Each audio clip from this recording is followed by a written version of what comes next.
Kisah singkat Nabi Muhammad SAW dari lahir hingga wafat.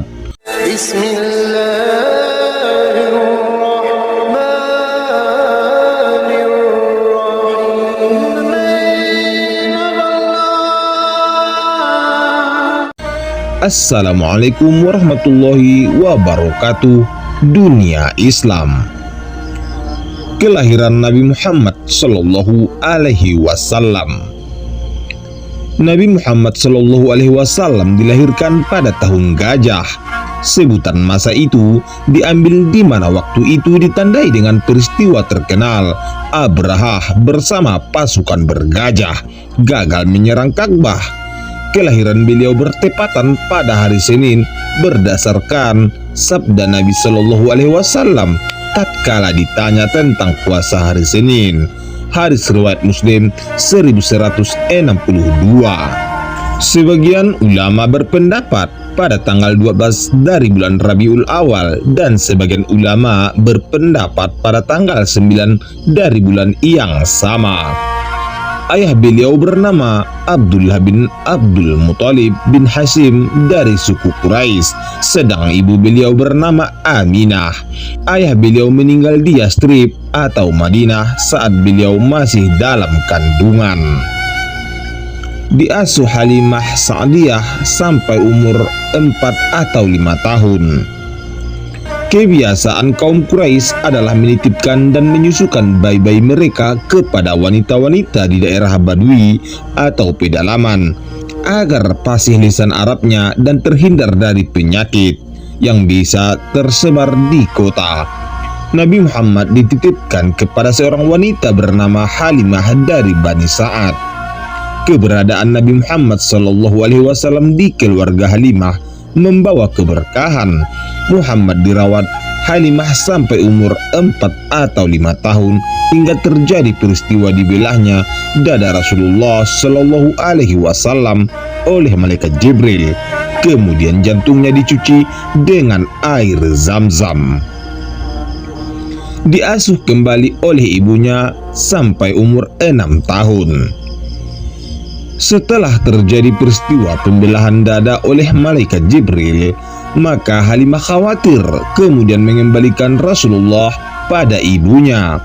Nabi Muhammad SAW pun diasuh ibunya sampai umur sekitar 6 tahun. Ibunya meninggal di daerah Abawa antara Madinah dan Makkah ketika perjalanan balik dari menziarahi kuburan suami atau ayah Rasulullah Shallallahu Alaihi Wasallam di Madinah. Diasuh kakeknya sampai umur 8 tahun, kemudian pamannya. Setelah Aminah meninggal, Nabi Shallallahu Alaihi Wasallam diasuh oleh kakeknya Abdul Muthalib. Abdul Muthalib wafat saat Nabi Shallallahu Alaihi Wasallam menginjak usia sekitar 8 tahun. Kemudian beliau diasuh oleh pamannya Abu Thalib. Abu Thalib mengasuh dan melindungi beliau dengan baik, bahkan sampai dewasa.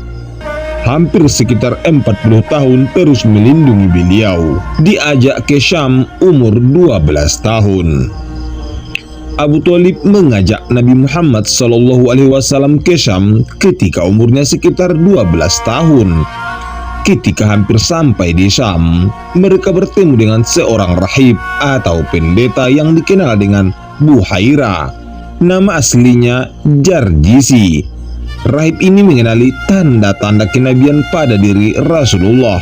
Dia menyarankan agar Abu Thalib untuk membawa kembali Rasulullah muda ke Mekah karena khawatir akan gangguan orang-orang Yahudi di Syam. Pada akhirnya, Abu Thalib pun mengikuti saran tersebut. Perang Fijar dan Perjanjian Fudul, umur 15 tahun. Ketika umur Rasulullah SAW sekitar 15 tahun, terjadi Perang Fijar, perang antara Quraisy bersama Kinanah melawan Aus Ailan. Disebut Perang Fijar karena pecahnya kehormatan daerah haram atau Mekah. Dan terjadi di bulan-bulan haram juga. Di pagi hari, kemenangan ada di pihak Bani Aus, namun menjelang siang hari, keadaan kembali membaik. kemenangan di pihak Kinanah. Di antara rentetan perang Fijar ini kemudian terjadi perjanjian Fudul. Pada perjanjian Fudul ini, suku-suku Quraisy berkumpul dan sepakat untuk membantu saja yang dizolimi di daerah haram atau Mekah, baik penduduk asli maupun kaum pendatang. Menikah dengan Khadijah umur 25 tahun. Sekitar umur 25 tahun, Rasulullah ke Syam membawa dagangan Khadijah, seorang wanita terpandang dan kaya dari kaum Quraisy. Saat itu, Khadijah berstatus janda dan umurnya sekitar 40 tahun. Banyak pemuka Quraisy yang ingin menikahinya namun ditolak. Nabi Shallallahu Alaihi Wasallam kembali dari Syam dengan keuntungan yang cukup banyak. Maisarah, budak yang menyertai Nabi Shallallahu Alaihi Wasallam ke Syam, mengabarkan tentang pribadi Nabi Muhammad Shallallahu Alaihi Wasallam yang sangat jujur dan amanah. Maka hati Khadijah pun tertarik. Nabi Muhammad Shallallahu Alaihi Wasallam kemudian menikah dengan Khadijah dan beliau tidak menikahi wanita lain sampai wafatnya Khadijah. Seluruh anak Nabi Muhammad Shallallahu Alaihi Wasallam selain Ibrahim berasal dari Khadijah. Anak yang pertama namanya adalah Qasim karena beliau berkunyah Abul Qasim. Kemudian Zainab, Ruqayyah, Ummul Kulthum, Fatimah, dan Abdullah. Seluruh putra wafat di usia kecil, sedang putri-putrinya tumbuh dewasa kemudian masuk Islam. Tetapi ditakdirkan meninggal sebelum beliau kecuali Fatimah yang mana meninggal 6 bulan setelah beliau wafat. Peristiwa perbaikan Ka'bah umur 35 tahun. Sekitar 5 tahun sebelum Rasulullah Shallallahu Alaihi Wasallam diangkat menjadi nabi, kaum Quraisy melakukan perbaikan Ka'bah disebabkan sebelumnya Makkah diterjang banjir yang menyebabkan beberapa kerusakan Ka'bah. Suku-suku Quraisy pun bahu-membahu membangun Ka'bah dan mereka sepakat tidak memasukkan harta haram untuk pembangunan Ka'bah karena kedudukannya yang begitu mulia. Menjelang peletakan Hajar al-Aswad ke tempatnya, semua terjadi gangguan. Perselisihan berlanjut hingga hampir di antara mereka saling menumpahkan darah di sana. Kemudian mereka bersepakat untuk menjadikan orang yang pertama kali masuk di pintu Masjidil Haram sebagai hakim atas kemunduran mereka. Allah menakdirkan Nabi Shallallahu Alaihi Wasallam sebagai orang yang pertama kali masuk pintu Masjidil Haram. Mereka berkata, telah datang Al-Amin atau yang terpercaya, maka kami pun ridho dia sebagai penengah atas kemunduran kita. Nabi Muhammad Shallallahu Alaihi Wasallam pun membentangkan surbannya, meletakkan Hajar Aswad di tengahnya, kemudian meminta seluruh pemuka kaum Quraisy memegang ujung-ujungnya. Setelah dekat tempat peletakan, maka beliau sendiri yang mengangkat Hajar Aswad. Uzlah di Gua Hira dan turunnya wahyu umur 40 tahun. Peristiwa penting menjelang umur 40 tahun, kesempurnaan akal manusia di umur itu. Nabi Muhammad Shallallahu Alaihi Wasallam ketika itu belum diangkat menjadi nabi, sering beruzlah menyendiri ke Gua Hira yang terletak di Gunung Nur, sekitar 2 mil dari Makkah. Hal ini dia lakukan hampir sekitar 3 tahun. Beliau beruzlah memikirkan keadaan masyarakat Arab yang diliputi kejahilan atau kebodohan dan kesyirikan. Menjelang nubuah, beliau mimpi melihat ufuk yang sangat terang dan hal ini terjadi selama hampir 6 bulan berturut-turut. Kemudian datanglah malaikat Jibril mewahyukan kepada beliau surat yang pertama kali turun dari Al-Quran, yaitu surat Al-Alaq. Berdasarkan penelitian, turunnya wahyu ini terjadi pada hari Senin setelah berlalu 21 hari di bulan Ramadan di malam hari, bertepatan 10 Agustus 610 Masehi. Setelah turun wahyu yang pertama, Nabi Muhammad SAW ketakutan dan minta dikemuli Khadijah sampai hilang rasa ketakutannya. Setelah mereka menceritakan apa yang terjadi pada Warakah bin Naufal, seorang pendeta Nasrani, dia mengatakan bahwa itu adalah Namus atau Jibril yang dulu datang memberi wahyu pada Musa. Setelah berselang beberapa hari, kemudian turun wahyu kedua. Ketika Rasulullah SAW sedang berjalan, kemudian terdengar suara dari langit. Beliau mengangkat kepala sehingga melihat dengan nyata malaikat yang beliau lihat di Gua Hira sebelumnya, yaitu Jibril. Beliau pun pulang kemudian minta dikelilingi oleh keluarganya, lalu turunlah surat Al-Mudaththir.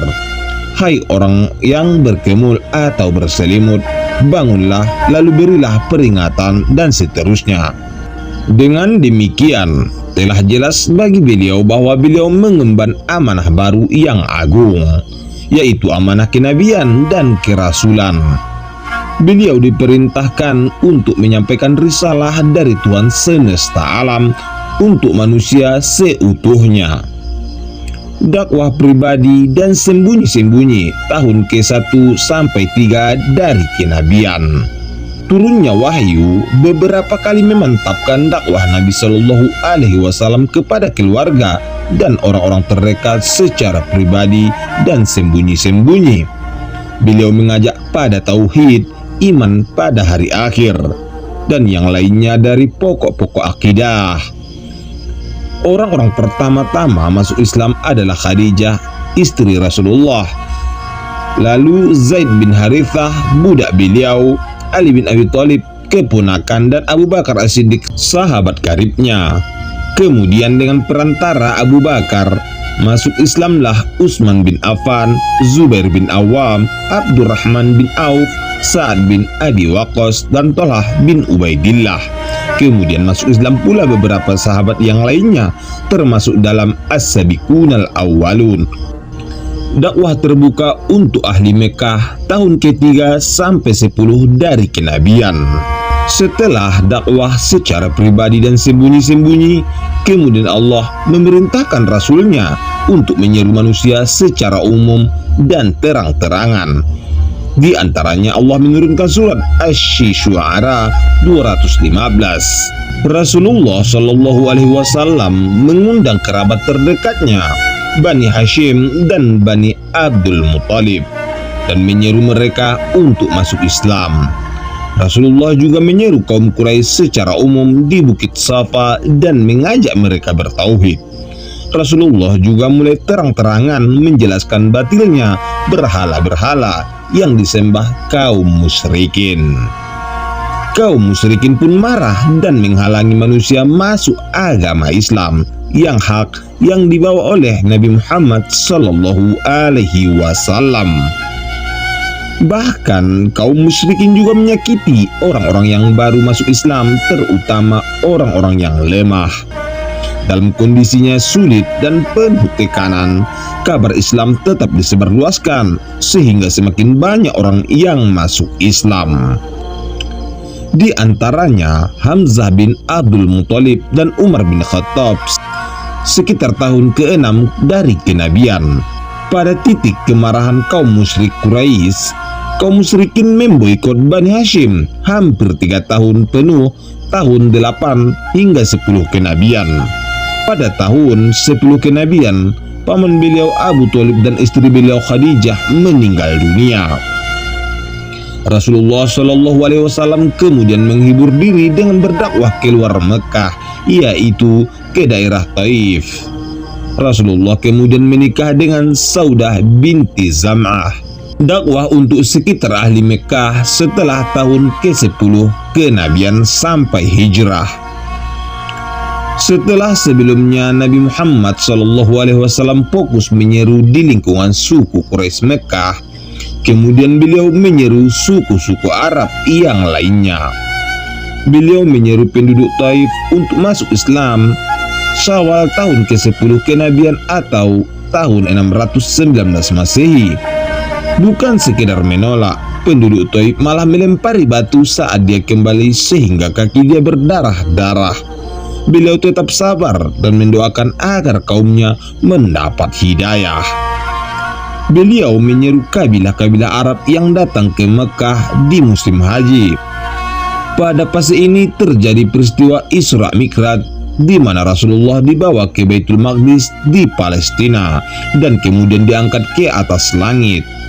Pada peristiwa Isra Mi'raj ini Rasulullah diperintahkan sholat 5 waktu langsung oleh Allah Subhanahu wa Ta'ala. Rasulullah menikah dengan Aisyah pada bulan Syawal tahun ke-11 kenabian, tetapi baru tinggal serumah setelah hijrah ke Madinah. Pada fase ini juga terjadi Baiat Aqobah, baiat antara Rasulullah dan orang-orang Madinah yang masuk Islam. Baiat Aqobah terjadi pada musim haji tahun ke-12 kenabian atau 621 Masehi. Di antara hasil Baiat Aqobah yang pertama adalah Rasulullah mengirim utusan, yaitu Mus'ab bin Umair, untuk mengajar dan mengajak penduduk Madinah masuk Islam. Dakwah Mus'ab di Madinah pun membawakan hasil yang gemilang. Apalagi setelah dua pemuka Madinah masuk Islam, Sa'ad bin Mu'az dan Usaid bin Hudair. Pada Baiat Aqobah kedua, musim haji tahun ke-13 kenabian, Juni 622 Masehi, terjadi kesepakatan kaum muslimin untuk hijrah ke Madinah. Hijrah ke Madinah 1 Hijriah 622 Masehi. Setelah Baiat Aqobah yang kedua, maka kaum muslimin Mekah berbondong-bondong hijrah ke Madinah. Tidak lebih dari 2 bulan dan beberapa hari setelah itu, hampir seluruh sahabat sudah hijrah ke Madinah. Tinggal tersisa Rasulullah, Abu Bakar, Ali, dan beberapa sahabat lainnya di Mekah. Parlemen Quraisy Darul Nadwa membuat kesepakatan untuk membunuh Nabi Muhammad SAW. Mereka mengumpulkan pemuda dari masing-masing kabilah Quraisy untuk mengepung dan membunuh Nabi SAW di malam hari. Tetapi Allah Maha mampu membalas makar mereka. Ali bin Abi Thalib menggantikan Nabi Muhammad SAW tidur di atas kasurnya. Allah menutupi pandangan mereka saat Nabi SAW keluar rumah. Nabi Muhammad SAW kemudian ditemani Abu Bakar keluar dari Mekah. Mereka tinggal di sebuah gua di Gunung Thur selama kurang lebih 3 hari. Kemudian mereka melanjutkan perjalanan ke arah tepi Laut Merah, kemudian ke utara menuju Madinah. Kaum Quraisy yang mengadakan sayembara dengan hadiah yang begitu besar, 100 ekor onta, bagi siapa saja yang bisa menangkap Nabi SAW dan Abu Bakar, baik hidup maupun mati. Surakah bin Malik sempat mampu mengejar keduanya, namun kemudian jatuh beberapa kali dan akhirnya masuk Islam. Nabi Muhammad SAW dan Abu Bakar pun sampai di Madinah dengan selamat. Dakwah marhalah di Madinah 1 sampai 11 Hijriah. Pendirian masjid pertama kali. Sebelum masuk kota Madinah, beliau singgah dulu di daerah Kuba beberapa hari dan mendirikan masjid di sana, yaitu Masjid Kuba. Kemudian beliau masuk kota Madinah disambut kaum muslimin atau muhajirin dan ansor. Setelah masuk Madinah dengan aman, hal pertama yang dilakukannya adalah membangun masjid atau Masjid Nabawi. Kemudian mempersaudarakan sahabat muhajirin dan ansor, lalu membuat perjanjian dengan penduduk Madinah dan sekitarnya, baik dari kalangan kaum muslimin maupun ahli kitab atau Yahudi maupun yang lainnya. Rasulullah SAW wafat 12 Rabiul Awal 11 Hijriah. Selesai haji wada, Rasulullah pun kembali dan berdiam di Madinah. Beliau memberi wasiat pada para sahabatnya Beliau juga menyempatkan untuk menziarahi syuhada Uhud dan kuburan Baqi. Rasulullah juga sempat mengutus pasukan dalam jumlah besar di bawah Usamah bin Zaid untuk menghadapi pasukan Romawi bulan Safar 11 Hijriah. Kemudian di akhir Safar, Rasulullah mulai merasakan sakit. Sakitnya semakin parah dan akhirnya setelah 13 atau 14 hari sakit, dia meninggal di hari Senin tanggal 12 Rabiul Awal tahun 11 Hijriah. Beliau meninggal di kamar Ummul Mukminin Aisyah radhiyallahu anha. Kaum muslimin pun dilanda kesedihan yang luar biasa. Banyak di antara mereka, termasuk Umar bin Khattab, belum bisa percaya bahwa Rasulullah Shallallahu Alaihi Wasallam telah meninggal dunia. Hingga akhirnya Abu Bakar masuk memanggil jenazahnya dan kemudian berkhutbah di hadapan manusia. Amma ba'du, barang siapa di antara kalian ada yang menyembah Muhammad Shallallahu Alaihi Wasallam, sesungguhnya dia telah meninggal. Dan barang siapa menyembah Allah, sesungguhnya dia maha hidup dan tidak akan mati. Allah Subhanahu wa Ta'ala berfirman, Muhammad itu tidak lain hanyalah seorang rasul. Sungguh telah berlalu sebelumnya beberapa orang rasul. Apakah jika dia wafat atau dibunuh, kamu berbalik ke belakang atau murtad? Barang siapa yang berbalik ke belakang, maka ia tidak dapat mendatangkan mudarat kepada Allah sedikitpun, dan Allah akan memberikan balasan kepada orang-orang yang bersyukur. Quran Surat Ali Imran 144. Salawat dan salam semoga senantiasa tercurah pada Nabi Muhammad Sallallahu Alaihi Wasallam, keluarga, sahabat, serta pengikutnya sampai hari kiamat kelak. Amin. Sahabat dunia Islam, itulah kisah singkat Rasulullah Sallallahu Alaihi Wasallam dari kelahirannya hingga wafatnya. Terima kasih sudah menonton. Nantikan terus video-video selanjutnya dari channel Dunia Islam.